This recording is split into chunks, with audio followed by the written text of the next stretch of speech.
Les Afghans, dans leur grande majorité, ne comprennent pas pourquoi les Américains ont fait la guerre en Afghanistan, comment ils ont réussi à se débarrasser en quelques semaines en 2001 des talibans, pour les voir revenir aujourd'hui, suite d'ailleurs à un accord bilatéral entre d'un côté les États-Unis et les talibans. C'est-à-dire que le gouvernement légitime afghan n'a même pas été impliqué dans ces négociations.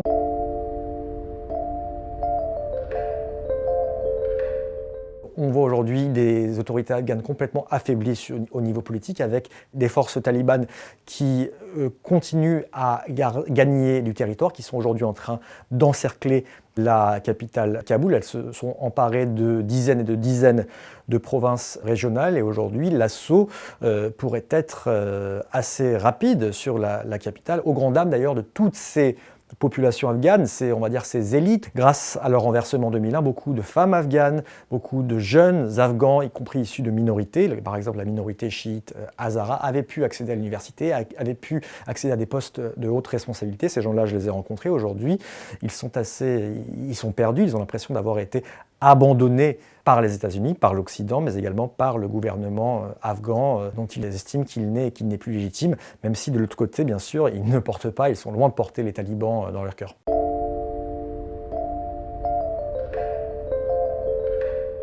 Cette guerre, c'est d'abord l'échec des États-Unis. Leur mission première était de tuer Ben Laden, donc ils ont réussi à le faire, ils l'ont éliminé au Pakistan en 2011. Mais le second objectif des Américains, qui était de venir à bout d'Al-Qaïda, n'a pas été réalisé, car la nébuleuse djihadiste est aujourd'hui de retour dans le pays, elle ne l'a jamais véritablement quitté. Ce qui est intéressant, c'est que c'est une nouvelle intervention des États-Unis au Moyen-Orient qui se termine par un échec. Ça a déjà été le cas de l'intervention en Irak, décidée en 2003, qui a abouti au renversement de Saddam Hussein, mais qui n'a pas réussi à pacifier le pays et qui a même servi à l'éclosion de l'organisation État islamique.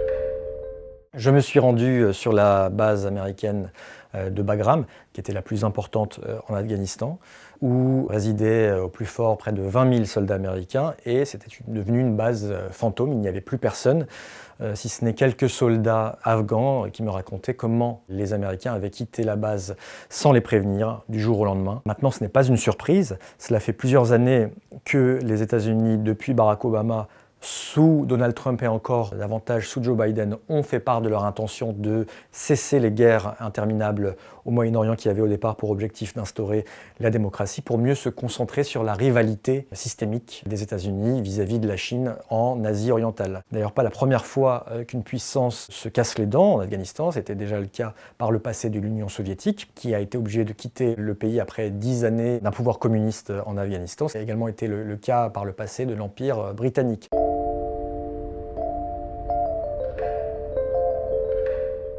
La faiblesse du gouvernement afghan a fait le jeu des puissances régionales qui ont profité du retrait progressif des États-Unis pour pousser leurs pions en Afghanistan. C'est le cas de l'Iran, c'est le cas de la Russie. On assiste là-dessus à une sorte de revanche de l'histoire par rapport à la Russie qui avait été chassée de ce pays il y a 30 ans. Mais c'est surtout aussi le cas du Pakistan. Il ne faut pas oublier que le Pakistan a joué un double jeu vis-à-vis des talibans. Officiellement, le Pakistan est un allié des États-Unis. Il est uni avec les États-Unis dans la lutte contre le terrorisme. Mais dans les faits, le Pakistan, en tout cas les services secrets pakistanais, ont hébergé les dirigeants talibans. Ils les ont soutenus. Le Pakistan aujourd'hui est en position de force car ils ont réussi par le biais des talibans à pousser leur avantage au détriment des États-Unis. Il ne faut pas oublier que c'est au Pakistan qu'a été éliminé Oussama Ben Laden en 2011 par les Américains qui à l'occasion n'avaient pas prévenu leur allié pakistanais. Il apparaît que les autorités pakistanaises étaient bien sûr au courant de la présence de Ben Laden sur leur territoire en 2011.